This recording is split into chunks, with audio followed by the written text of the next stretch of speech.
Hello बच्चों। मेरा नाम है मोहित और आपका स्वागत है हमारे यूट्यूब चैनल हिस्ट्री चैंपियन के अंदर। तो आज मैं भारतीय राजनीतिक व्यवस्था जो बीए सेकेंड ईयर का जो सेकंड पेपर होता है उससे रिलेटेड महत्वपूर्ण प्रश्न लेकर आया हूँ। जो मैं आपको बता देता हूँ, ये प्रश्न अति लघुतरात्मक और लघुतरात्मक प्रश्न है सारे के सारे। खास बात आपको ये ध्यान रखनी है, ये जो लघुतरात्मक और अति लघुतरात्मक है ये आपके पेपर में 40 नंबर के आते हैं। और अगर आप ये क्वेश्चन भी कर लेते हो तो आप आराम आराम से पास कर लोगे। साथ के साथ मैं बता देता हूँ, ये पेपर ये सभी क्वेश्चन सभी यूनिवर्सिटी के लिए महत्वपूर्ण है, चाहे राजस्थान यूनिवर्सिटी के छात्र हो, चाहे शेखावाटी के, चाहे अजमेर यूनिवर्सिटी के, चाहे बीकानेर यूनिवर्सिटी के, चाहे आप मत्स्य या ब्रज यूनिवर्सिटी के, चाहे और कोई यूनिवर्सिटी के छात्र हो, राजस्थान की सभी यूनिवर्सिटी के लिए महत्वपूर्ण प्रश्न है। और ये सभी प्रीवियस ईयर क्वेश्चन मैं लेकर आया हूँ आपके लिए। तो चलो बिना किसी टाइम वेस्ट किए मैं शुरू करता हूँ अपना वीडियो। और आप इस ऐसे वीडियो देखने के लिए बीएससी सेकेंड ईयर से रिलेटेड आप चैनल को जरूर से सब्सक्राइब कर दीजिए। तो सबसे पहला क्वेश्चन है, रोल एक्ट क्या था, इस पर टिप्पणी कीजिए। तो मेरे रोल एक्ट के बारे में बताना था। सबसे पहले मैं बता देता हूँ, 18 मार्च 1819 को रोल एक्ट को है वो ब्रिटिश हुकूमत मतलब जो ब्रिटिश ईस्ट इंडिया कंपनी के द्वारा लागू किया गया। इस जो रोलेट एक्ट को पास करने के पीछे का कारण ये था कि जो भारतीय लोग था जो विद्रोह करना चाह रहा था, उन्हें नज़रबंद करना, उन्हें मतलब कैद में ले लेना और बिना किसी गिरफ्तारी वारंट कर ले लेना। खास के पास बात ही पॉइंट यो भी थो कि अगर बिना अनुमति का गिरफ्तारी कर सका है, असमय तक नज़रबंदी करी जा सका है। नज़रबंद मतलब घरा बंद रख लेना, कैद में कर लेना। और तीसरी बात यह, अगला जो आरोपी है करते उसकी दलील सुने बिना उन वकील की जो उन सरकारी वकील या कोई भी वकील की जो पक्ष में वकील की सुने बिना उनके सजा सुनाई जा सकती थी। तो यो रोल एक्ट हो। अब मैं थाने समझा दियो, अब इन पढ़ना था। 18 मार्च 1819 को ब्रिटिश हुकूमत के द्वारा रोल एक्ट पास किया गया। रोल एक्ट के अनुसार किसी भी व्यक्ति को उसके मनवाने समय तक नज़रबंद रखा जा सको। मतलब ब्रिटिश हुकूमत चाहती ना इतना दिन उनके कैद में रख सके थी। इस एक्ट ने अपील वकील व दलील की व्यवस्था में अंतर कर दियो। अपील वकील व दलील को क्या अर्थ मैं समझाऊँ। मतलब आज अगर आप पकड़े जाओ हाँ, तो सरकार को सरकारी नियम के है अपना मतलब कोई भी के तो वकील आप खुद को अपने पक्ष को वकील करांगा, या फिर कोई सरकारी वकील अपना प्रोवाइड करे जहाँ अपना पक्ष सुनान के लिए जदि अपने पर कोई मुकदमा चल रहा है और फिर उसको फैसला सुनाया जा सके। लेकिन अंग्रेजी हुकूमत के कर दियो, बंद कर दियो कि आरोपी की कोई भी दलील कौन सुनी जा, कोई भी पक्ष कौन सुने जाओ, डायरेक्ट फैसलो सुना दियो जाको। तो यह है इकले रोल एक्ट को विरोध हुए थे। चलो बढ़ा 2 नंबर क्वेश्चन की तरफ। भारतीय संविधान में अनुच्छेद 212 112 क्या है, इस पर टिप्पणी कीजिए। मतलब अपना बताना कि अनुच्छेद 112 के है। मैं तुम्हें बताऊँ, जो देखो हर साल पहले मार्च के अंदर पहला सप्ताह के अंदर जो बजट आया कर, तो आजकल मोदी को जो बीजेपी गवर्नमेंट उन चेंज करके कद कर दियो, फरवरी का पहला सप्ताह के अंदर जो यो बजट पेश करो जा। तो ये जो अनुच्छेद 112 है, ये भारतीय संविधान के अंदर बजट से रिलेटेड है। जिसके अंदर क्या बताया गया, वित्त मंत्री का द्वारा हर समय अपनी वार्षिक जो मतलब कितनों खर्चों लागोगो, कितनों आप व्यय करो, कितनी अपनी आय हुई, वार्षिक जो वार्षिक विवरण दियो जा है संसद का समक्ष जिन पेश करो जा है, उनके कही जा अनुच्छेद 112 के अंतर्गत। भारतीय संविधान के अनुच्छेद 112 में भारत के केंद्रीय बजट को वार्षिक वित्तीय विवरण के रूप में बताया गया है, जो कि भारतीय गणतंत्र का वार्षिक बजट होता है। मतलब कि ना कि भारतीय केंद्रीय बजट के रूप में बताया गया है, जो कि जिसे फरवरी के प्रत्येक पहले कार्य दिवस के दिन भारत के वित्त मंत्री के द्वारा संसद में पेश किया जाता है। अब पढ़ांगा था 3 नंबर क्वेश्चन की तरफ। भारतीय संविधान में के किस अनुच्छेद को भारतीय संविधान की हृदय व आत्मा कहो गया है।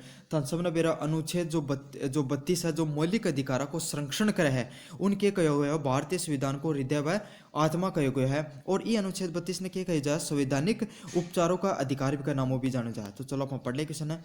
अनुच्छेद 32 को संवैधानिक उपचारों का अधिकार को भारतीय हृदय की संविधान की हृदय व आत्मा कहा गया है। चलो परिणाम 4 नंबर क्वेश्चन की तरफ।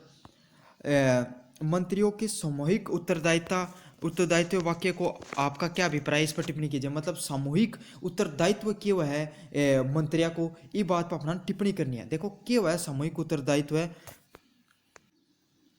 भारतीय संविधान के अंदर कहीं कि हर प्रकार संविधान में भाग लेने के लिए पार्टी बनाई गई, जब बीजेपी है, कांग्रेस है। अब ये कि सारा बहुमत मिलके बन के मतलब एक पार्टी का 100 मेंबर ही, मतलब 500 मेंबर हो, 450 मेंबर जीत कर अब लोकसभा के अंदर अपनों के, या लोकसभा के अंदर या फिर अपना जो विधानसभा हो उनके अंदर अपनी के सरकार बना ली। अब देखिए हो, चाहे कोई बिल पास हो रहा है, मान लो कोई भी बिल पास हो रहा है उसके ऊपर, या कोई नीति को निर्माण हो रहा है, तो सबका उसका भाई 400 आदमी, सबका विचार एक जगह का कौन मिला है, कोई को विचार की में है, कोई को विचार की में है। लेकिन सामूहिक उत्तरदायित्व को अर्थ ये है कि सारा मिलके उन नीति, जो भी नीति बनाई जा रही है, जो भी कानून बनाई जा रहा है, वो अपना विचार तो रखे हैं, लेकिन आखिरकार में मिलजुल के एक जगह की समर्थन से अपनी नीति बनाई और सरकार को हर समय साथ दी, उन्हीं के कहे जाए सामूहिक उत्तरदायित्व कहे जाए। मंत्रियों के सामूहिक उत्तरदायित्व का अभिप्राय है कि मंत्रिमंडल के सभी सदस्य सामाजिक रूप से एवं मंत्रिमंडल के सभी सदस्य सामाजिक रूप से लिए गए निर्णय का समर्थन करें, चाहे इस निर्णय में उनके व्यक्ति विचार कुछ भी हो, वह इसके समर्थन में हो, चाहे इसके विपरीत विचार रखते हो। मतलब आखिरकार में, और देखो सारा मंत्री समर्थन देगा यदि सरकार बनी रहेगी, अगर विपक्ष में करनी तो विहिप बोलियो जाए और यो करता ही कि तो सरकार गिर जावे है, नहीं किया हुन मंत्रिया की सदस्यता रद्द कर दी जाए। चलो अब आगे आप आगे बढ़ाएं चीज ने। 5 नंबर की सुनिए, राज्य सूची में दिए गए विषय पर कब कानून सरकार संसद कानून बना सकती है। मतलब राज्य सूची पर संसद कब कानून बना सकती है, क्योंकि राज्य सूची पर जो कानून बनाने को अधिकार है वो लगभग विधानसभा नहीं हुआ है। संकटकालीन स्थिति में राज्य संसद राज्य सूची में दिए गए विषयों पर भी कानून बना सकती है। राज्य सूची के किसी विषय को राष्ट्रीय महत्व का विषय घोषित किया जाना भी संसद कानून बना सकती है। देखो 2 केस में बना सके, पहले तो मान लो कोई राष्ट्रपति शासन लाग रहा है, या फिर उठे कोई वित्त, या फिर कोई अपना इमरजेंसी लाग रही है पूरा भारत के अंदर, तो ऊपर क्या कि राज्य सूची का जो अधिकार है, राज्य सूची को अधिकार हुआ पुलिस है, कौन है ना, और जया यो मान लो अपनो कृषि है, यो राज्य सूची को विषय हुआ है। तो ई पर कानून कौन बना सका, केंद्रीय सरकार कदी बना सका है, जद बना सका जद के तो इमरजेंसी लागेड़ी हुआ है ना। और दूसरी के है कोई भी राष्ट्रीय महत्व का मतलब कोई भी जो वो मुद्दों है वो आया कि वो सारा एक सिर्फ एक राज्य से नहीं हो कि पूरा देश को है, और राष्ट्रीय विषय को उन मुद्दों घोषित करना है, इसलिए ही बना सका है। चलो बढ़ो 6 नंबर क्वेश्चन पे, प्रस्तावना संविधान का भाग है, ये किस केस के माध्यम से उच्च न्यायालय ने व्यवस्था करी। तो मतलब यह है कि भाई प्रस्तावना संविधान को भाग है, तो ये कौन सा केस बताए गए थे, अपनान बताए गए तो केशवानंद भारती मुकदमों के तहत बनाए गए थे, और ये बहुत ही फेमस मुकदमों थे। चलो बढ़ा 7 नंबर क्वेश्चन की तरफ, 24वें संविधान संशोधन के दौरान आपातकालीन प्रावधानों के बारे में टिप्पणी कीजिए। तो देखो अनुच्छेद जो संविधान को 24वें संशोधन हुए थे इमरजेंसी के बाद में करे गए थे, तो एक अंदर के जो बदलाव किया गया, देखिए सुनो।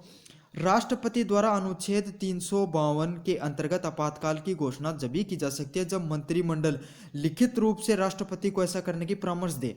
मतलब अँ है कि राष्ट्रपति चाहो ना आपकी मर्जी हर कदे कौन लगा सका, कदी लगा सका अनुच्छेद 352, जब सारा का सारा मंत्रिमंडल यह है कि जो रूलिंग पार्टी हो ना, जी टाइम पर जो पार्टी है वह राज करिए, जाए आज के टाइम पे बीजेपी करी, आगे चुनाव आ जाएगा जहाँ दूसरी करेगी, जो भी करेगी, बा का जो जितना भी मंत्रिमंडल नहीं, सारा का सारा मंत्री ही वह लिख के नहीं कि भाई था ना इमरजेंसी आपातकाल घोषित करना, जना ही लगा सका, आपकी मनमर्जियों को लगा सका।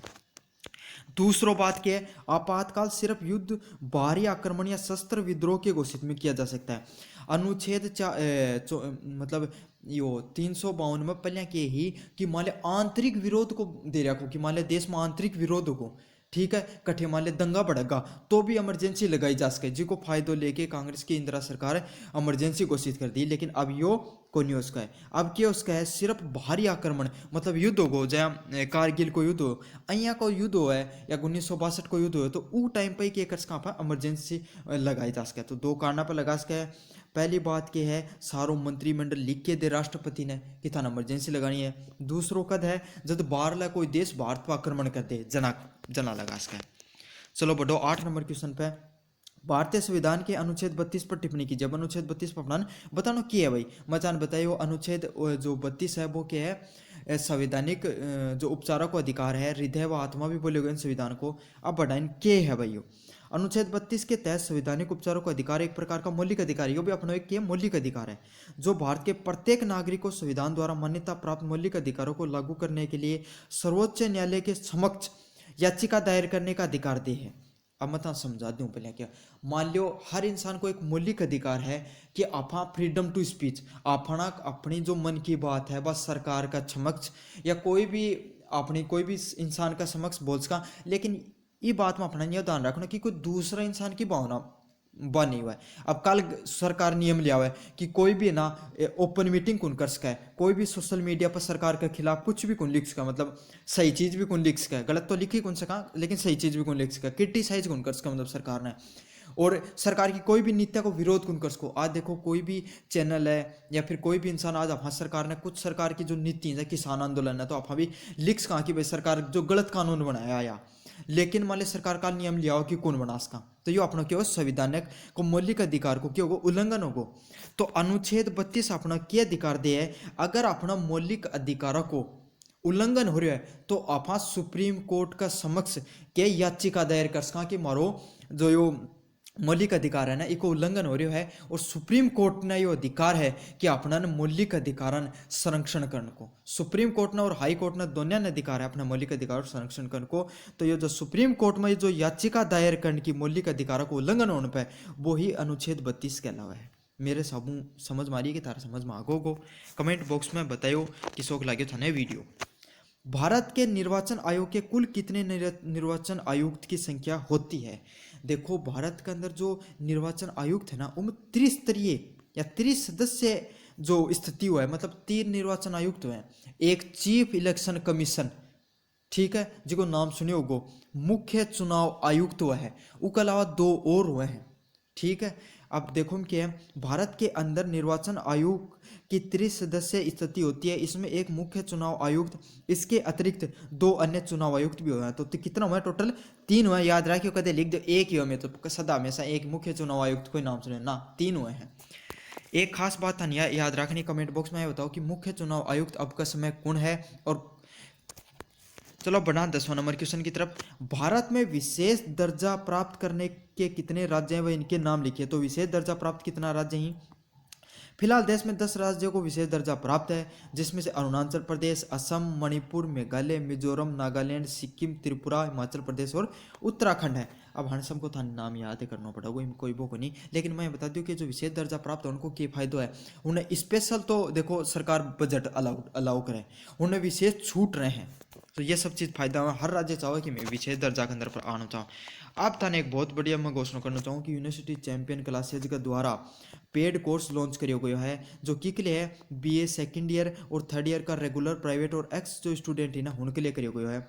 खास बात की है जो कुछ टाबर ही जो भाई अभी तक तैयारी कौन कर पा रहे हैं, और मतलब एक बार कि भाई आया चाहूँ कि मैं एक बार में सब कटे हूँ एक जगह कंटेंट पढ़ के पास हो जाऊँ, तो के लिए कोर्स लॉन्च करिए गए। 399 रुपया की टोटल कॉस्ट है, देख लियो है ना। कोर्स का फायदा कहीं सारा क्वेश्चन अति लघुतरात्मक और निम्नात्मक क्वेश्चन एक साथ कराए जाएंगे था, साथ के साथ नोट्स भी दूंगा मिलेंगे, क्लास नोट्स मिलेंगे, और सेलेक्टेड क्वेश्चन ही कराए जाएंगे। कोई नहीं कि 20 क्वेश्चन करा दिया निम्नात्मक, ना ना ना, सिर्फ 5 से 7 क्वेश्चन थाने टोटल कराए जाएंगे। वीडियो लेक्चर भी मिलेगा थानों के अंदर, क्लास नोट्स मिलेंगी, PDF मिलेंगे और इंपॉर्टेंट क्वेश्चन मिलेंगे, ठीक है। कौन सी यूनिवर्सिटी के लिए ये इंपॉर्टेंट है। राजस्थान यूनिवर्सिटी के लिए, शेखावाटी के लिए, बीकानेर के लिए, अजमेर के लिए, मत्स्य के लिए, बर्ज के लिए और जोधपुर यूनिवर्सिटी के लिए। सारी यूनिवर्सिटी के लिए महत्वपूर्ण प्रश्न ही थे। आप खटियों खरीदना चाहो 77 37 311 569 अपना नंबर ही कॉन्टैक्ट नंबर जूम कर दूँ कति देख लियो, हेलो हर नंबर आप कॉन्टैक्ट कर लियो अगर कोर्स खरीदना चाहो हो तो। खास के साथ बात या मैं लिख भी दूँ 7737311569 हर नंबर आप कॉन्टैक्ट करके अगर खरीदना चाहो तो कोर्स खरीद लो। 399 रुपये की फीस है। चलो बढ़ो अब 11 नंबर क्वेश्चन की तरफ बढ़ा। हाँ, गठबंधन सरकार पर टिप्पणी कीजिए। तो गठबंधन की सरकार हो पर अपना टिप्पणी करनी की गठबंधन की सरकार बोली सुनी गठबंधन की हुआ है। किसी भी एक सदस्य दल के जब स्पष्ट बहुमत प्राप्त नहीं होता तो विभिन्न दलों मिलकर बहुमत प्राप्त कर सरकार बनाना तथा चाहते हैं कि उसे गठबंधन की सरकार कहते हैं। मान लियो थे आजकल बहुत फेमस हो रहे इंडिया गठबंधन, ठीक है। इंडिया गठबंधन क्या है उससे समझाऊंगा था।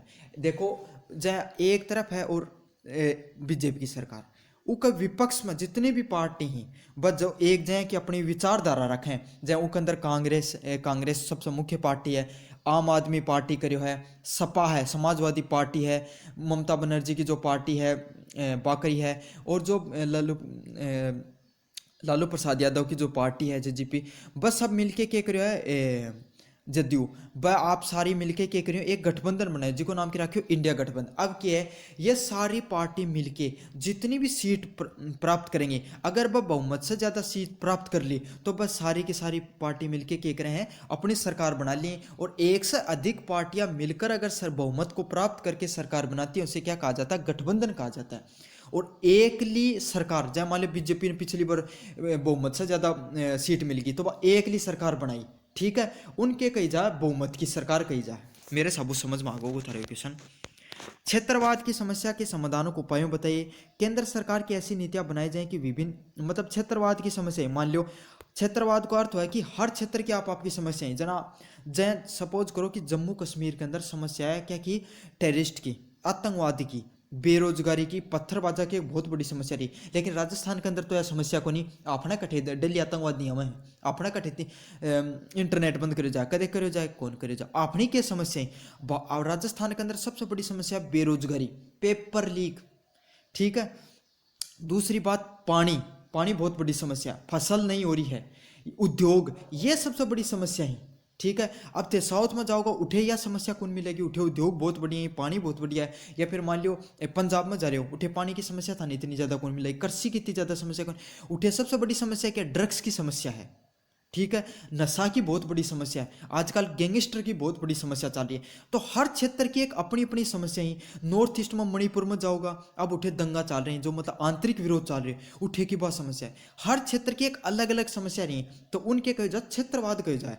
और अब हर समस्या को समाधान करने के लिए सरकारों को के योगदान रहे, अब आप वो पढ़ाना के करना चाहिए, उसको समाधान के करना चाहिए पढ़ो। केंद्र सरकार की ऐसी नीतियां बनाई जाए कि सभी विभिन्न क्षेत्र की संतुलित आर्थिक विकास हो सके। मतलब केंद्र सरकार अपने बजट जो निर्माण करे ना, तो हर चीज ने ध्यान रखा है कि भाई जम्मू कश्मीर में मान लो अब उद्योग की समस्या है, या मान लो पथराव की समस्या है, टेररिस्ट की समस्या, तो सरकार क्या करेगी कि उठे सैन्य बजट ज्यादा देगी, समझगा, और उद्योग ना बढ़ावा देगी, ताकि क्या कि जो युवा ही वह पढ़ाई की तरफ ज़्यादा ध्यान देवें, या उद्योगों का निर्माण के लिए जो पत्थरबाज की समस्या है और जो सेना है उठे टेररिस्ट की समस्या खत्म करे। अब राजस्थान के लिए क्या को बजट करे जागो, पेयजल समस्या से संबंधित नहर से रिलेटेड ज़्यादा पानी अलॉट करे जागो, ज़्यादा रुपया अलॉट कराया जाएगा। उठे जो पंजाब है, उठे लॉ और ऑर्डर के लिए मतलब ड्रग्स की समस्या खत्म करने के लिए, पुलिस ने ज़्यादा मजबूती करने के लिए उन्हें समाज संसाधन प्रोवाइड कराया जाएगा। तो क्या है, केंद्र सरकार के द्वारा आया की नीति बनाई कि विभिन्न क्षेत्र के लिए संतुलित आर्थिक विकास हो सके। समझो महिला व पुरुष ने बराबर अधिकार मिले, ये सब चीज़ों को हर व्यक्ति ना बराबर समान वो मिले, सभी क्षेत्र के लोगों के लिए समान आर्थिक सुविधा प्राप्त कराई जाए। मतलब बजट ही सब बनाए जाए कि हर समाज का मतलब जर्नल है, उच्च कुल है, निम्न कुल है, आर्थिक सताए जो लोग हैं, सब के लिए बजट में कुछ ना कुछ होना चाहिए, वो एक संतुलित बजट कहलावा है। विभिन्न प्रकार की संस्कृति भौगोलिक आधार को ध्यान में रखते हुए सरकार नीतियां बनाए ताकि सभी लोगों को सर्वांगीण विकास हो सके। मतलब संस्कृति भौगोलिक आधार पर रखते हुए सरकार की बना नीति बनावा है। चलो बढ़ा 13 नंबर क्वेश्चन की तरफ। 73वें संविधान संशोधन में कौन सी नई अनुसूचियां जोड़ी गई, वह इस संविधान संशोधन की क्या विशेषताएं थी। मतलब जो 73वां संविधान संशोधन है वो के थाना भी पंचायती राज से रिलेटेड है, इसकी क्या विशेषताएं वह पढ़ांगा। 73वें संविधान संशोधन द्वारा पंचायती राज संस्थाओं को 29 विषयों की नई सूची बनाई गई। अब थान के याद रखना है कितनी, 29 विषयों की एक नई सूची बनाई गई, और उस सूची ने 11वीं अनुसूची में जोड़े गए। पंचायती राज जो है ना वो कौन सी अनुसूची के अंदर है, 11वीं अनुसूची के अंदर है, और जीवन के 29 विषय हैं, ठीक है।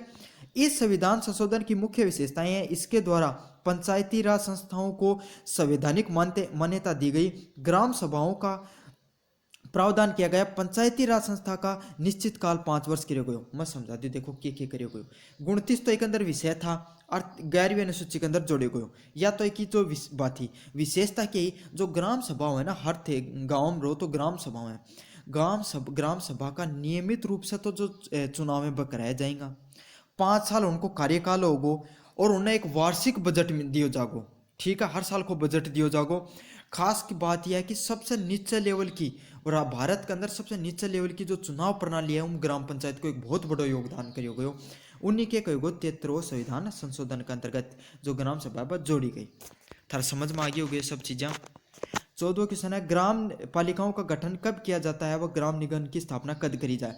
मतलब कोई भी ग्राम नगर पालिका बनने की मिनिमम योग्यता की है। बाब सुनो, 1 लाख तक जनसंख्या क्षेत्र में नगर पालिका का गठन किया जाता है तथा नगर निगम ऐसे वर्दी नगरीय क्षेत्रों में स्थापित होते हैं जिनकी जनसंख्या 5 लाख के से अधिक होती है। नगर पालिका तो देखो उठे बनाई जा जठे जन की जन कोई भी है उठे जहाँ 1 लाख है, जहाँ सपोज मानो जयपुर मान लो, जयपुर है, जयपुर तो ज्यादा बड़ा होगा, मान लो कोई भी नगर पालिका था आसपास उनमें कम से कम बनने के लिए कि 1 लाख लोगों की जनसंख्या होनी चाहिए और नगर निगम बनने के लिए कम से कम 5 लाख की जनसंख्या होनी चाहिए। ठीक है, यह मिनिमम योग्यता है। अब रोलेट एक्ट से क्या समझते हैं, इनके मुख्य प्रावधानों के बारे में बताइए। मतलब रोलेट एक्ट में थाने बताओ कि पहले क्वेश्चन रोलेट एक्ट से। अब इन के प्रावधानों में बताऊं, रोलेट एक्ट के अंतर्गत किसी भी अपराधी के खिलाफ मुकदमा दर्ज कराने वाले को नाम का अधिकार नहीं होता था।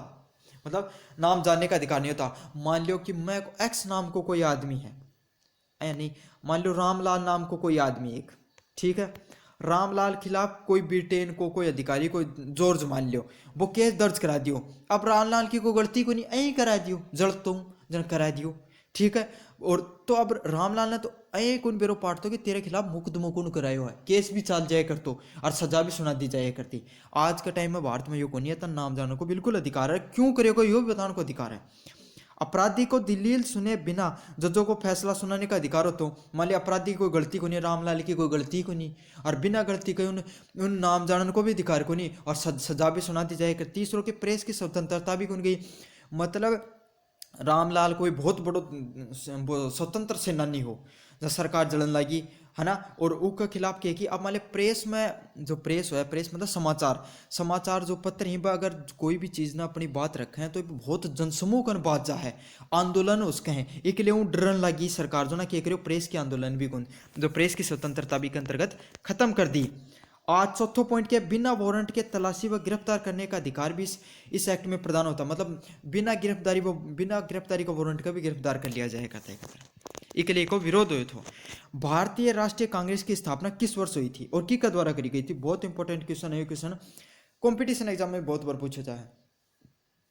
भारतीय राष्ट्रीय कांग्रेस की स्थापना 28 दिसंबर कब करी गई, 1885 के में ए ओ हुम के द्वारा करी गई थी। भारतीय राष्ट्रीय कांग्रेस की स्थापना इसका उद्देश्य भारत में एक स्वतंत्र राष्ट्र के रूप में निर्माण करना व अंग्रेजी हुकूमत को बाहर से बाहर निकाल फेंकना था। मतलब 28 दिसंबर 1885 के द्वारा ए ओ हुम में के द्वारा बंबई के अंदर भारतीय राष्ट्रीय कांग्रेस की स्थापना करी गई। इसको उद्देश्य के हो एक स्वतंत्र भारत ने एक स्वतंत्र राष्ट्र बनानो और अंग्रेजी हुकूमत ने बाहर से बाहर निकाल देनो, यो इको उद्देश्य थो। चलो बढ़ा 17 नंबर क्वेश्चन की तरफ कि भारत के गांधी के अहिंसात्मक असहयोग आंदोलन के समक्ष उठाई जाने वाली बातें बताइए। मतलब असहयोग आंदोलन क्यों करे हुए महात्मा गांधी के द्वारा। एक पीछे कांड के रोलेट एक्ट को वापस लेने की रोलेट एक्ट थे वापस ले। दूसरों की तो जलियांवाला बाग हत्याकांड में दोषी अफसरों को कार्रवाई करना। मतलब जलियांवाला हत्याकांड में जो जनरल डायर वो के सब पर गोली चला दी ऊपर कार्रवाई करना। खिलाफत आंदोलन एवं अंग्रेजों द्वारा मुसलमानों को दिए जाने वाले भाषणों की पालन किया जाना। मतलब खिलाफत आंदोलन में जो अंग्रेजा ना जो मुस्लिम लोगों के लीग के लोगों को कुछ मतलब करिए कि भाई मैं वायदा कराया उन्हें पूरा करने के लिए। 18 नंबर क्वेश्चन भारत छोड़ो आंदोलन पर टिप्पणी कीजिए। वो भारत छोड़ो आंदोलन क्या था इस पर बताइए।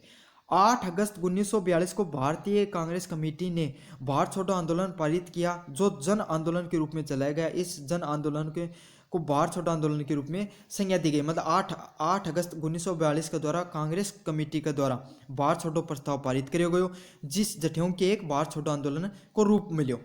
भारतीय राष्ट्रीय आंदोलन से जुड़े 3 क्रांतिकारियों के नाम बताइए। तो मैं 4 लिख दिए, महात्मा गांधी, भगत सिंह, रास बिहारी बोस, सुभाष चंद्र बोस होगा, सरदार वल्लभ भाई पटेल होगा, जवाहरलाल नेहरू होगा, बहुत हैं। उग्रवादी नेताओं के नाम बताइए जो भारतीय राष्ट्रीय कांग्रेस से जुड़े हुए थे। तो पहला कौन, विपिन चंद्र पाल, अरविंद घोष, लाला लाजपत राय, बाल गंगाधर तिलक। अब थाने एक चीज़ कमेंट बॉक्स में बता लिया कि उग्रवाद और नरमवाद दोनों को कांग्रेस के अंदर विघटन कौन सा कांग्रेस का जो सम्मेलन हुए थे उक अंदर हुए थे, यो कमेंट बॉक्स के अंदर थान लग बताना है।